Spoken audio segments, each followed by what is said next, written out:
truth. We know the air is unfit to breathe and our food is unfit to eat.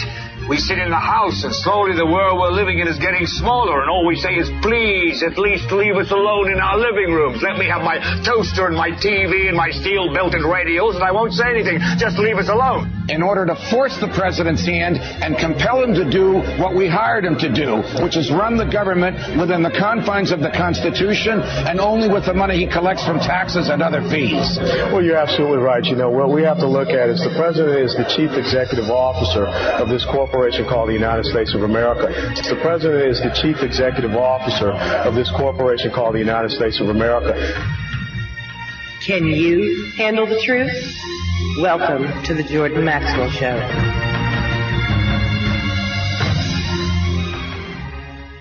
Hello, folks. This is Jordan Maxwell himself. I have not been able to do my show for some time because of my health, but I'm happy to be able to be on today with a dear friend that I wouldn't miss no matter how I felt. So my friend today, my guest, is a dear friend of mine for many years. His name is Tim Leedom. Timleedom. Tim Leedom was the editor of the book that I was happy to be a part of with Steve Allen and Tim. Tim put a bunch of top-of-the-line writers together quite a few years ago, and he edited and put together the book called The Book Your Church Does Not Want You to Read. And it was a sensational. I think it sold over 1 million copies as of today. This was quite a few years ago. It's had so many reprintings. And we'll talk to Tim about the book and about whatever he's doing right now. He's got some projects I wanted you to know about. So let's see if we're actually hooked up with Tim. Tim, are you there? I am, Jordan. Thank you. Oh, there you go. Well, I think we're all ready to go then. And this is American Freedom Radio Network. And the people at American Freedom Radio Network are very close friends of mine, very dear friends. And I really appreciate the kindness that they have shown toward me over the years. And happily, I still have a show, even though I've been too sick to do it for some time. But I'm happy to be here today with my friend Tim. And I wanted to talk with Tim about some project he's involved in right now. He was, as I said, the editor of the book who put the book together. And back then, we were working in San Diego. And he got Steve Allen, the musician, comedian, movie star Steve Allen, involved. And Steve got involved with this book and many other great writers, teachers, educators, professors from university, and even me. He got me in on it. And so I was talking to Tim a couple of days ago, and he's got some new projects I wanted everyone to know about. That's why we decided to do this show today. So, Tim, what's going on now today with what you're doing? Well, let's see. Jordan, we're trying to segue the inroads that we've made with religious literacy.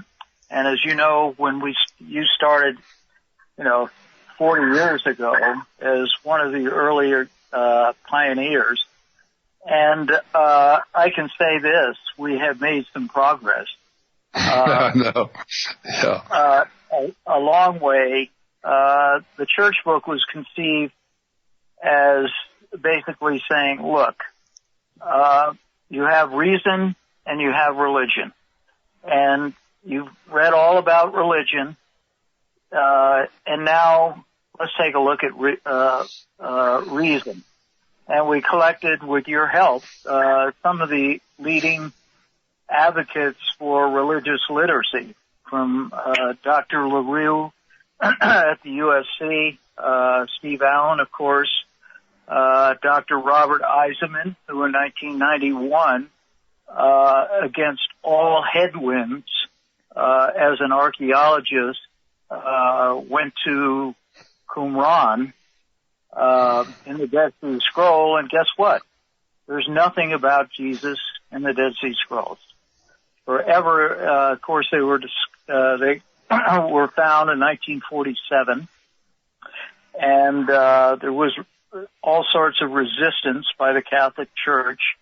Strugnell, who was at Harvard, was a Catholic, and he made it almost impossible to get the Dead Sea Scrolls released because no matter what the fundamentalist Christians said, there is nothing about Jesus in the Dead Sea Scrolls.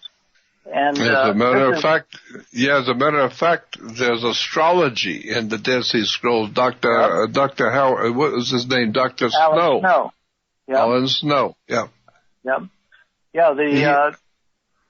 Yeah. Astrology, I guess, is basically the basis of a lot of religions.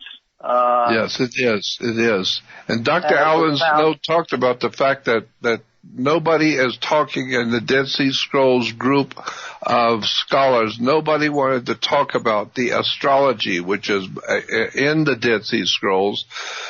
So he studied it to the point where he got his PhD, his doctorate in the Dead Sea Scrolls, and his book, his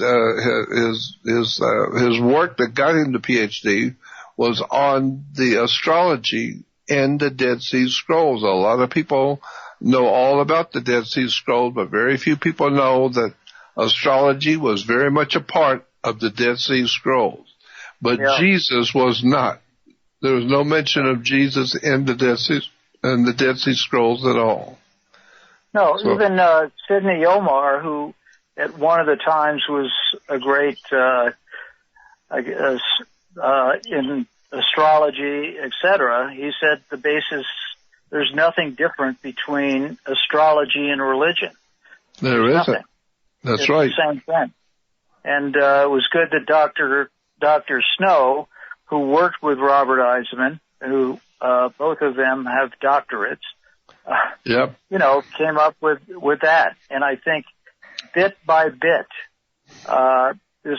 the truth is reason, and truth is taking over for this incredible story that has gripped mankind for 2,000 years.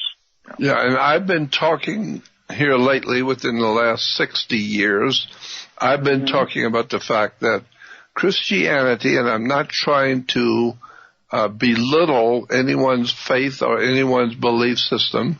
I'm not trying to harm or make fun of. I have the highest of respect for people's belief systems and things that people believe in. And I want to say that I am not an atheist.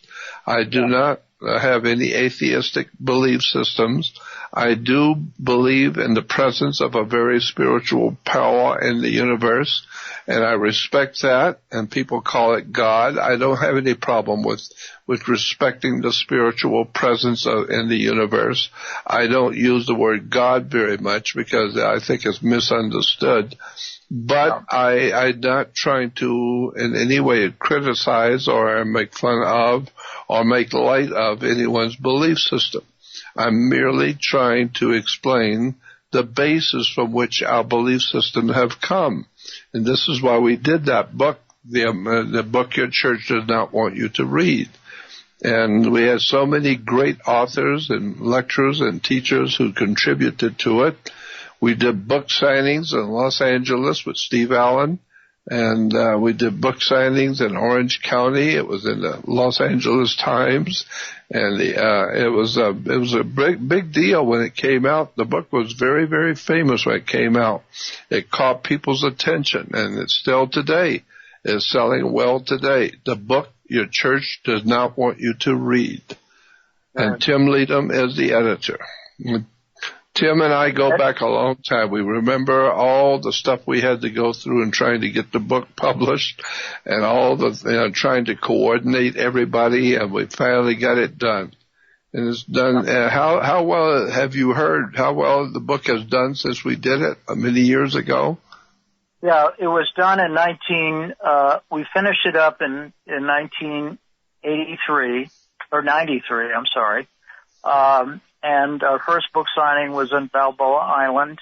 And Steve Allen was there, LaRue was there, Eisenman was there, yourself, Dr. Snow, and 6 or 7 other scholars, and it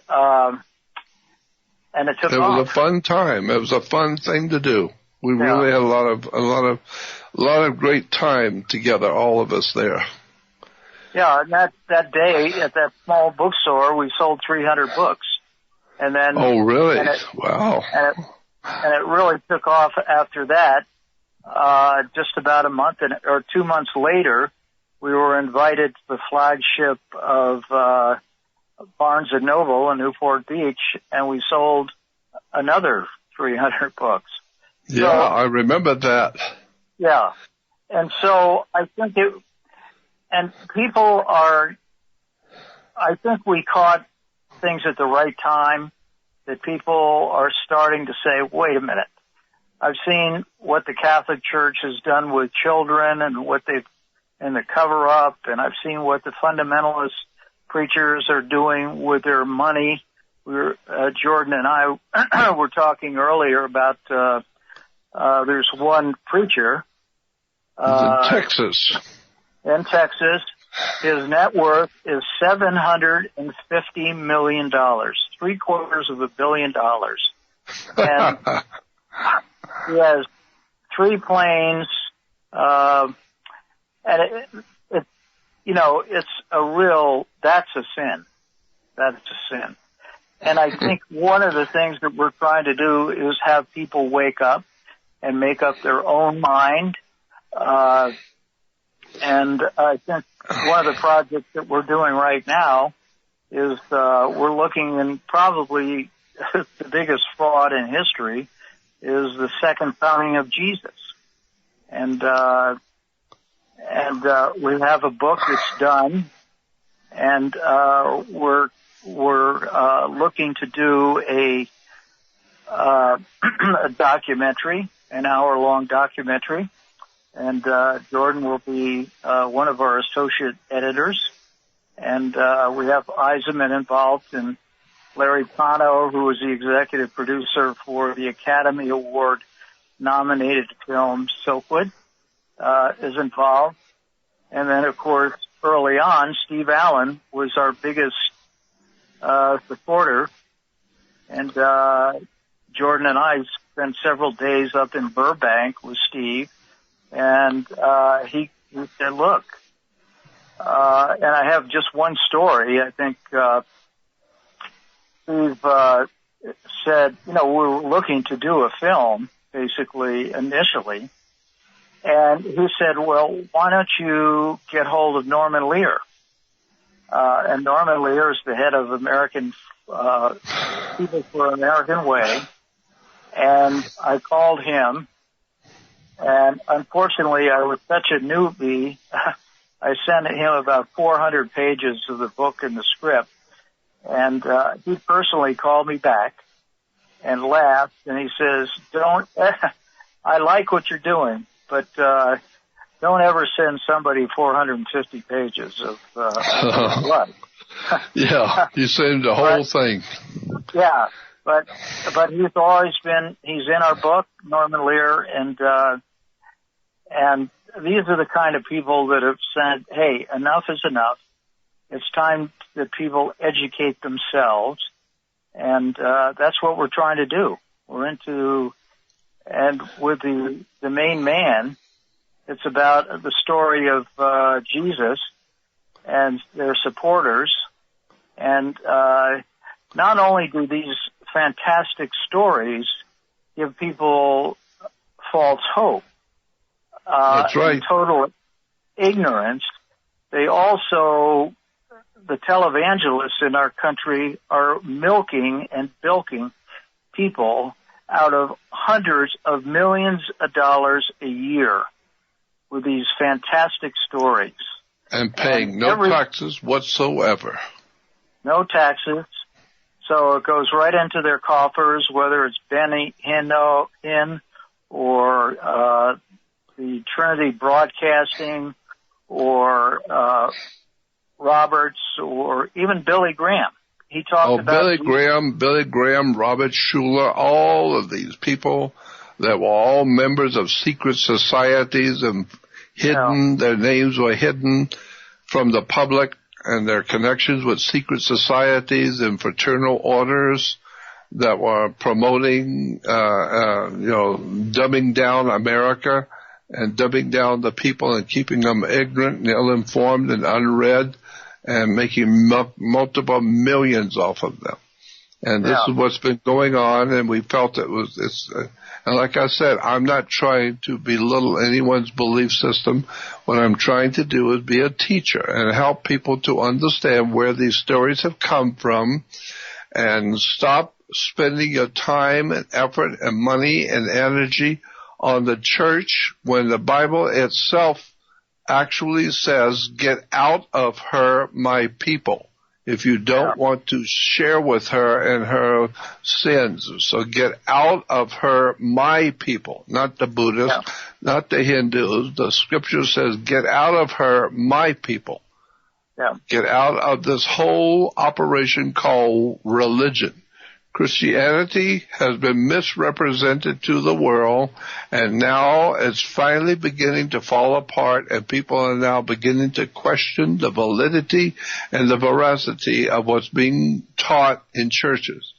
And this is what Tim and I have been trying to do for so many years, is get to the public the real story of where these religions have come from, because they are misleading. The millions of people around the world have been misled. And this is why today the world we live in is falling apart. Governments are collapsing. Lies are being exposed every day. The church, the Catholic Church, there's nothing you can say about that operation. The Catholic Church, with all of its pornography and its violence and its connection to the underworld, connection directly to motion pictures in Hollywood. It's just an extraordinary story of what religion has done to the human family on the earth.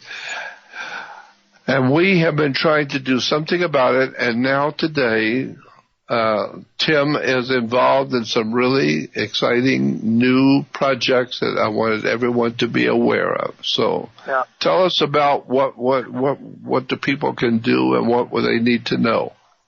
Okay. Well, since, and I can't say enough about Jordan, when we were looking around, the way that I really got involved was my daughter was premature, and so I was home a lot with my daughter. And then, of course, about 1 o'clock when Kels took a nap, sure enough, what happened? You'd have TBN or Oral Roberts or somebody on television. And without an exception, they were all talking about the coming of the next, of Jesus is coming back. And, oh, by the way, Jesus doesn't have enough money for his hotel, so we need $100 donation and this, that, and the other thing. And I got so irritated at this. And luckily I met people like Jordan and Steve Allen and LaRue, who was the head of comparative religion at USC, et cetera. And so we were motivated. Now, since then, we've had several books, and Jordan also contributed to this book. It's called the book No Pope Would Want You to Read. And basically, I have to admit that the first book was saying to people, look, make up your own mind. At least if you're going to be in religion, get all the facts. Not the faith, the facts. Not religion, but reason. And as a result, the book has been printed in 4 different languages. It's done extremely well in Italy, also in Poland and across England. And the Pope book, the book No Pope Wants You to Read, is more of an indictment. I mean, on the cover of the book, Steve Allen gave me a quote when we interviewed him, and I think Jordan might have been at the interview too. He said that the Roman Catholic Church is is organized crime, a virtual crime wave throughout history. And when he told me that, I'm thinking, hey, Steve Areno, are you kidding me? But he's right. He was right. And he wasn't laughing. That's a great line for his show. No doubt about it. Yeah, Steve Allen was a brilliant writer. He had something like 38 to 40 books he had written about history, about everything in the world. A brilliant writer and a brilliant man. Yeah, a Renaissance man. Yeah, no doubt about it. And he was the founder and the guy who started the Tonight Show on NBC. Mm-hmm. And he was an incredible entertainer, wrote music, books, motion pictures, etc., and very highly educated man. And he's the one that helped get the book off the ground when we were putting the book together. He did. Yeah, so, and his wife, of course, Audrey Meadows, who is a wonderful woman, and she came to all the book signings. And what a sweetheart she was. Yeah, you're right. So basically, we've evolved to the point that we're looking at religion, and we look at the story of Jesus is coming back critically for a couple of reasons. Okay, if you look at the writings of some of our great mythologists, including Joseph Campbell, and two or three others, and then history has told about all the religions talking about, he's coming back, and there was a book written in the early 60s by Hugh Schoenfield, and it was called The Passover Plot. Yep, you're right. And he was a biblical scholar and worked on the Dead Sea Scrolls. And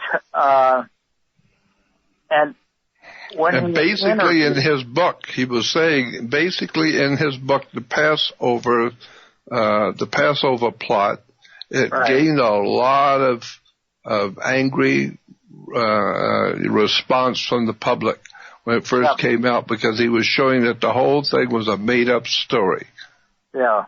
Never happened. He was one of the pioneers, and as they say, if you're a pioneer, you're going to either get the arrows or the gold. And he got a lot of arrows, but it's like people like that who suddenly woke up a lot of people and said, "Oh my God, you're kidding!" You know. You're right. And so we look at the story of Jesus is coming back as kind of like the German battleship, the Bismarck. It's out there, and it's certainly vulnerable. And we are honing in on this fantastic story, and for two reasons. Number one, it's a fantastic story. Okay, it's more than a myth. And number two, the people that are suffering from this, the hundreds of millions of dollars.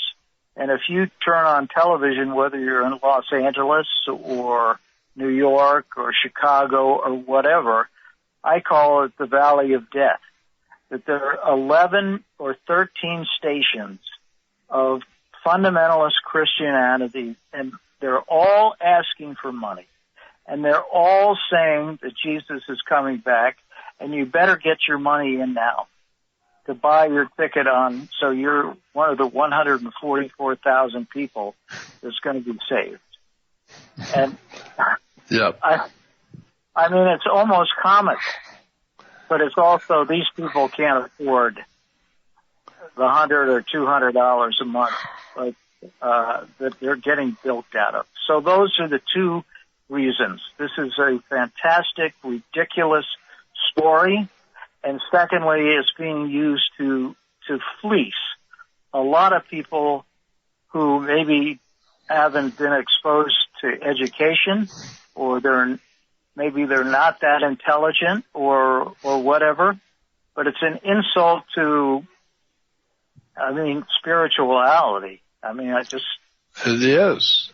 Yeah. Yeah. But it's also a political tool that's being used by the powers that be in this world behind the throne of power around the world. The Vatican is highly, highly involved with the mafia, La Cosa Nostra in Italy, the organized crime, organized drug running, white slavery, pornography, child abuse. And it's just an extraordinarily, like Steve Allen said, criminal organization that's been around for centuries, 1,600 years. For 1,600 years, the Vatican has ruled Europe. And for 1,600 years, Europe has ruled the world. And so that's why all roads lead to Rome. If you go back into history, you'll find that Rome was at the bottom line on all of the wars, the violence, the pornographic stuff going on in religion, even still today, and that nuns, according to the reference books, encyclopedias of religion, the nuns were originally the prostitutes of the cardinals. And the cardinals had their kept women, but they had to put them somewhere and take care of them and feed them. And they had to have a home because they were being kept purposely, individual prostitutes for individual cardinals. And so they developed in the Catholic Church a place to put all the prostitutes, and they called them nuns. And that's why today we have in the Catholic Church we have nuns. The females who were married to the church. And when you say they're married to the church, they're married to Jesus. They're the bride of Jesus. And since the cardinals represent Jesus, therefore the cardinals can use the women as their wives. And so that's what has happened over the centuries, that the cardinals have used the prostitutes, which they call nuns. And that's interesting because there's a history that most people do not know anything about. And that's why today in Islam, another religion is doing the same thing. The women are all dressed in black, just like the Catholic nuns are dressed in black. And the Catholic nuns have long robes that cover them completely, just as they do in Islam. And in Islam, they wear the covers over their face. Because according to the Bible, according to history, in Islam, when the women would wear a cover over their face, it was because they were prostitutes. Prostitutes were known in the Middle East to wear scarves and cloth over their face, so that you only see their eyes, only their eyes. And this way the women don't have to be ridiculed in public for being prostitutes because nobody knows who they are. And so that's why today in Islam, women wear the covering over their face because that's what the Bible says. The Bible says that the women wore scarves over their faces because they were prostitutes and they didn't want people to know who they were.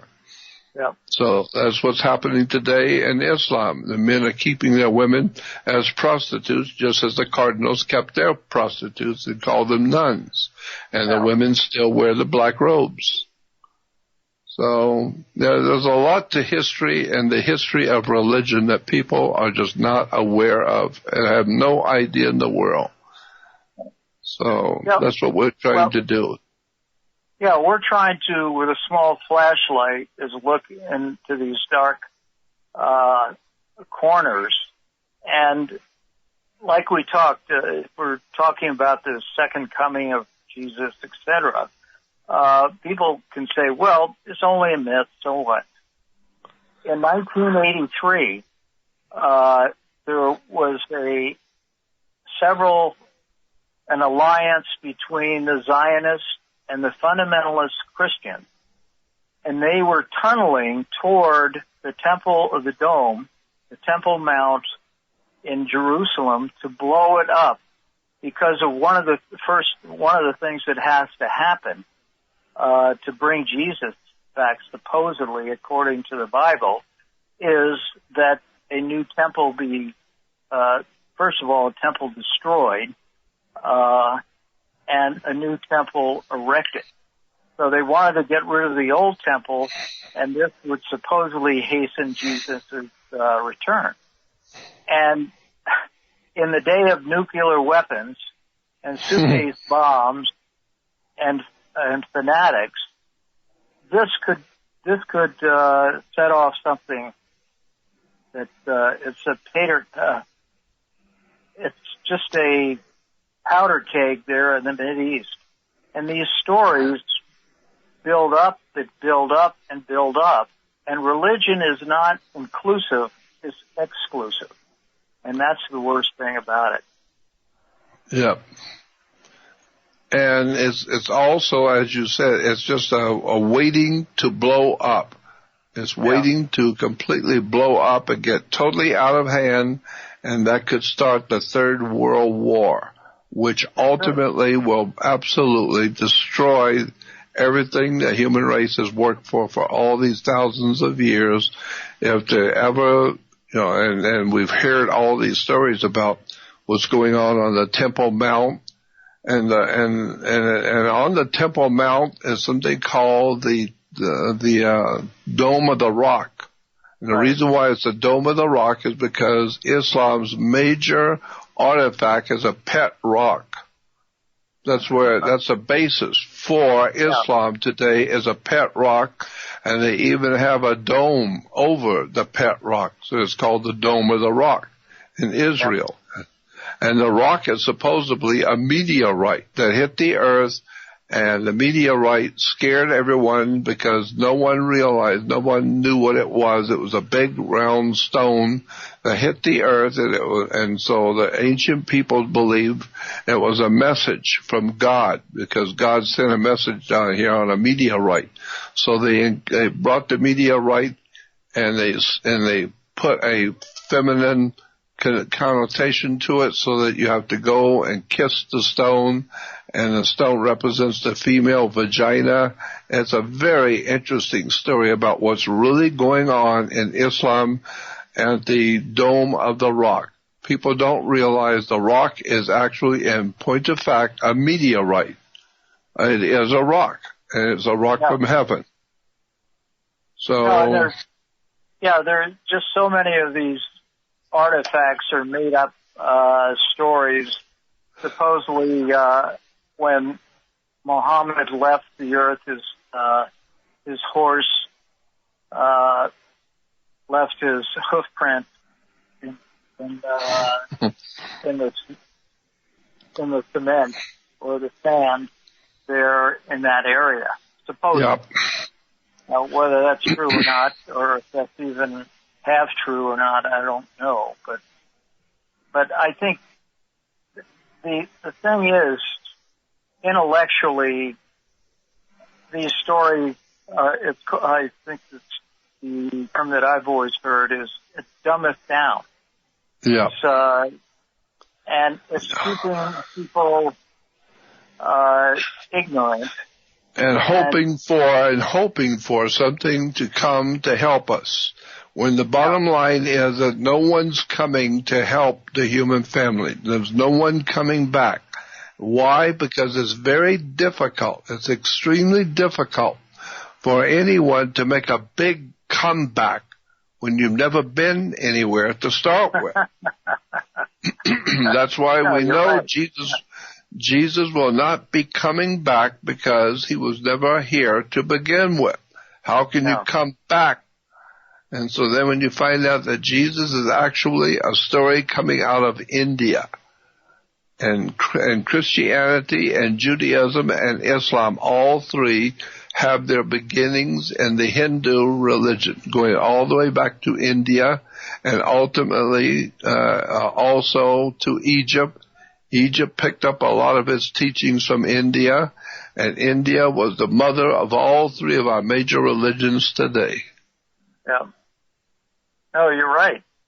You look at all, whether it's Taoism or Hinduism or Buddhism or Shintoism or Christianity or Judaism, they all come from that valley. That's right. It goes back to, that's why the Masonic order says that the sun rises in the east and sets in the west. The idea is that if Freemasons want to know if you are a Mason, they will say, have you ever traveled to the east? And when you say, yes, I've been to the east, it means that you understand it's a Masonic term, meaning all the religions and philosophies and ideas of government, religion, banking, institutions of education, all of it goes back to India. It goes back to where the sun rises each morning into the ancient East. And that's why our religions are all based on astrology and the sun. The sun was the single greatest symbol the world has ever used. The single greatest symbol ever used in religion ever was the sun. And that's why the sun is on the badges of police departments. It's on the symbol of police, on government agencies, banking, industrial, military-industrial complex, educational institutions, schools. The symbol of the sun is used everywhere. And this is why the Bible says God's Son is the King of Kings and Lord of Lords, because the King of all the kings in the world is the symbol of the sun, God's Son. And I ask the question, who owns the sun? Who owns the sun? Well, theoretically, I suppose if you're religious, you could say nobody owns the sun. Well, maybe God owns the sun. So therefore, God owns the sun. The sun that comes up every morning is called God's Son. And he is our risen Savior. Of course, it rises every morning about 5:30. And the sun, the S-U-N, that round globe that comes up in the morning, is your Savior. Just think about what the world is going to be like if it don't rise. 3 weeks will be frozen stiff. The earth will not have any life on it within a month. If the sun doesn't rise, we will be in total darkness and freezing. And so the sun is our risen Savior. And he has 12 helpers. He had 12 apostles, 12 brothers of Joseph, the 12 tribes of Israel, the 12 symbols on the breastplate of the high priest. Everything is in the Bible is done on the symbol of 12. Why? Because it has to do with the 12 signs of the zodiac, the 12 months of the year. And this is why you have Matthew, Mark, Luke, and John, which are the 4 Gospels, which represents the 4 times of the year that you have 4 seasons of the year. Matthew, Mark, Luke, and John is spring, summer, autumn, winter. And this is why, when you begin to look at the background of religions and where they come from, it all of a sudden becomes overwhelmingly obvious that our Christianity and Judaism and Islam are all based on Hinduism, on the worship of the ancient sun. And my God, we could talk for hours about this subject, which we've done, and I've done for many years. I've been talking about this symbolic stuff that we are now calling Christianity and Judaism.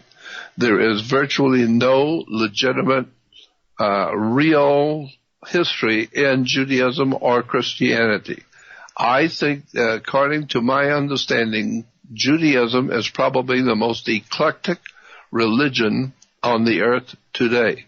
The word eclectic means it's like a smorgasbord. You go into the restaurant, you can just pass down the long line and pick up whatever it is you want, whatever looks good to you, and put it on your plate. And so at the end of the line, you've got all that you want, and all that you want to hear, and all that you want to believe. And this is what we call Judaism. Judaism is a mixture of about 7 different ancient cults that people have never been told. The rabbis have never told the Jewish people about where Judaism has actually come from. It's connected to 7 different ancient cults. And that's a whole story in itself. I could talk for hours on that. I've already done that. I'm on the web talking about that. The mere fact that Christianity is based on one cult, the old solar cult, the worship of the sun. And this is why you go to church on Sunday, S-U-N, Sunday. And on Easter, Christians go out and have something they call the Easter sunrise service. They go out at 5 o'clock in the morning to watch the sun come up over the horizon. And why is it called a horizon? Because the sun god was called Horus. And Horus was rising. And every morning, Horus rises. So it's called a horizon. And he had 12 helpers, or 12 followers. And that's the 12 months of the year, the 12 signs of the zodiac. Life was a 12-step program, like your watch. It starts at 1, it goes to 12.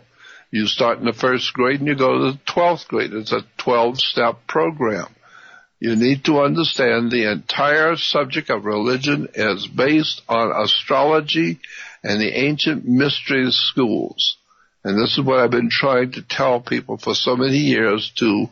I'm not trying to hurt anyone's feelings or to belittle anyone's beliefs.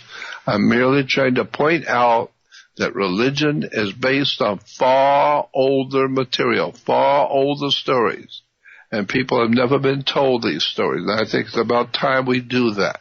And that's why I wanted Tim on today to talk about what are you doing in the future with this kind of information, Tim? Yeah. Well, I think just going back to the early times, and then I'll bring it right to the future or to the present, is that I can remember when we came out with our book, and the book was the title of the book came from a telephone company. It was called the Donnelly Directory, and I think Jordan might have even been there at the time. I was driving down to San Diego. And I was thinking, God, what are we going to call this book? And then there was the ad on the radio, and it says the Donnelly Directory, the book your phone company doesn't want you to read. And that immediately said, this is what I'm going to call it, the book your church doesn't want you to read. And I think, and because of that, we got the attention. And in the early days, you take it, you go back even 100 years before a Jordan Maxwell or a Steve Allen or any of the pioneers that said, look, do some research. There was a lot of pushback. And we had a lot of pushback. But I'll tell you, after about 5 or 6 months, and we sold 5,000 books in less than a month and a half. Our first printing was 5,000 books. And it just caught on because people, and I got calls later, and they said, Tim, when this book first came out, I'm thinking, you're all a bunch of atheists, and you're against this and against that. Then people started reading this, and it made so much sense. And this is what we're trying to do. And, of course, the Catholic Church has really helped us with all their scandals. We couldn't ask for more publicity and public relations for our book, because all the way up to the Pope and all the way to the cardinals in Washington, D.C. and all this, they were better than the best public relations firm that we could ever have. But we're really, really honing in on this story, which you're going to hear more about, because every day that goes past, I even saw the other day on television, there was a preacher there who had an hourglass behind him. And also on the other side of the screen was a money thermometer. And as the sand went out of the hourglass, which represented the day that Jesus is going to come back, then on the other side was the money thermometer. So the more he talked, you'd flash to the phone room, and people were calling in, donating. And it was absolutely, it was so cynical, that it was it's almost like Saturday night. Yeah. Right. It's hard to believe that grown adult people do not see through the antics and the Hollywood antics of the preachers today. Yeah, antics. It's incredible. That's an excellent word. Yeah. Yeah, I expected to see Chevy Chase or somebody come across and say, okay, here I am. So what we're looking for, Jordan, is to get some support, whether it's spiritual or financial or just getting the word out about what we're doing. And our first thing is a documentary. And luckily we have a very, very successful motion picture producer. Producer. We have our studios are down in Laguna Beach. We have all the equipment. We have drones. We started out with nothing, as Jordan can attest. And now we have the best cameras. We have the Avid editing bay. We have 2 or 3 people that are totally dedicated to what we're doing. And we're going to do a documentary on the story, which is the greatest story ever sold, which is the return of Jesus, which is used to keep people totally ignorant and also to bilk them out of the money. Enough is enough. Enough is enough. That's the way we feel. So I totally agree, and I think that it's an idea whose time has come because there's a war going on in the Middle East that threatens to blow up. And when it does, there's going to be a lot of violence and bloodshed in Europe and America, and it's going to ignite a horrible tragedy on the earth, all caused by misunderstanding and lies in religion. And and people will finally see that their governments and their churches are actually just corporations. They're corporations on the stock market. Americans do not know that the United States is a corporation. It's a company. And therefore, the Catholic Church and the different churches are nothing more than corporations. This is why all the different churches are divided into money, corporation money. And that's why we say that their different churches have different denominations. Denominations is the way you divvy up the money in the denominations. And that's why we have churches are in denominations, 50s, 100s, and thousands. And so religion has to finally be found out what it is doing to the human family. And it's about time because we're going into a time of perilous and frightening implications. Because I'm just looking at the Jehovah's Witnesses, for instance. So far, since the 1860s, they've been talking about 1870s, 1880s.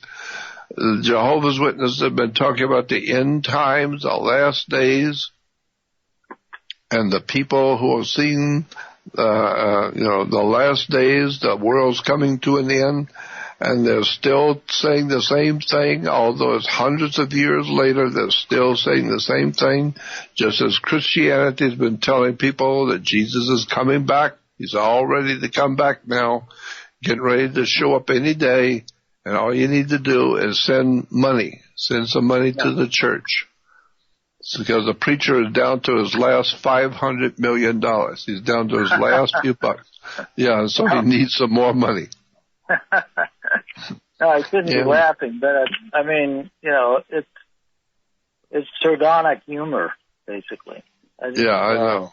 It's unbelievable. It is, and somewhere along the line, the people are going to finally wake up. And when they do, there's going to be a lot of trouble. When they find out that they have been misled by the banking institution, governmental institutions, taxing institutions, banks, educational institutions have been lying to you, and now you find out even the idea of God's being over mankind, and you find out that was a man-made idea, man-made institution, and all the churches are corporations and companies. They're all incorporated. And so the whole story of Jesus coming back is just a story to cover for eventually people are going to wonder, when is he coming back? For 200 years, the Jehovah's Witnesses have been told that he's on his way back any day. Well, they're still today saying the same thing, and somewhere along the line, people are going to begin to wake up. And when they do, it's going to be terrible, because they're going to find out what they should have known before. They should have realized there was something wrong in the story, and now you begin to see the history is unfolding. That's why I thought having Tim on today to tell the audience about what he's involved in. So what can the audience take with them? What do they need to know, Tim? Well, I think, like I said, to simplify things, we're looking at this preposterous story, the greatest story ever sold, which I think really hits it on the head. And so we're looking to do a documentary, like I said, in television, you can look them up on the internet, has won just about every award possible, and commercials, documentaries, etc. And so we're looking for partners, so to speak, in this venture. And then we can also use the documentary to... Well, let me ask you something. Yeah. Let me ask you something. Sure. Do you have a website where people can go to the website? Well, we're doing that in 2 weeks. What I'd like to suggest is that, we coordinate through you, since I'm here on the I think that would be the best, is that we coordinate through you, and if you want any of the books that we have, the church book, the Pope book, we have 2 church books, 1 and 2. Yeah. And the second book, which is done extremely well too, it's called The Book Your Church Doesn't Want You to Read, Book 2, or Synagogue, Temple, and Mosque. So the first book was just on the church, and then we expanded it because it's the same story. Well, let me then say this, because we only have a few moments left. Yeah. Anyone that's interested to contribute, to donate, to help in any professional way, any intellectual way, anyone who wishes to help with this monstrous job of exposing the world to the hypocritical religions of this world, if you're interested to do something to help Tim and the people who are working with him, then go on my website to Jordan Maxwell Show. SHOW is important, because there are other websites out there with my name on it that I do not own. But my website is Jordan Maxwell Show. And go on Jordan Maxwell Show and send me an email and let me know that you are interested to do something to help, either donate money or put up the money for a motion picture. And there are people who are in position who could do that, who could come up with the money to produce an incredible documentary television show or something like that. We got all the professional help. And if you'd like to be a part of this project, JordanMaxwellShow.com. Thank you. Tim, thank you for being on the show. Very good. Thank you very much, and we will talk. Bye-bye. Appreciate it. Bye.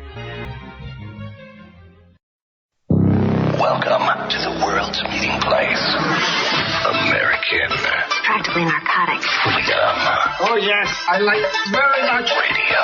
You're an American institution. American Freedom Radio. You're listening to AmericanFreedomRadio.com, the network who perseveres in delivering intelligent debate, constructive dialogue with true independence.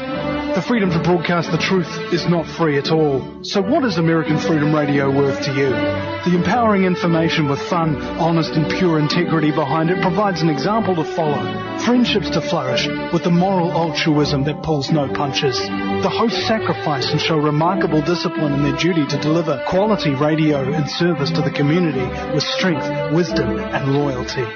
The founders of AFR wish to thank you personally for sharing your views and insights to make the best radio and alternative media.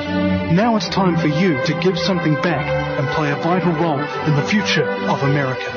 Be as generous with us as we've been with you.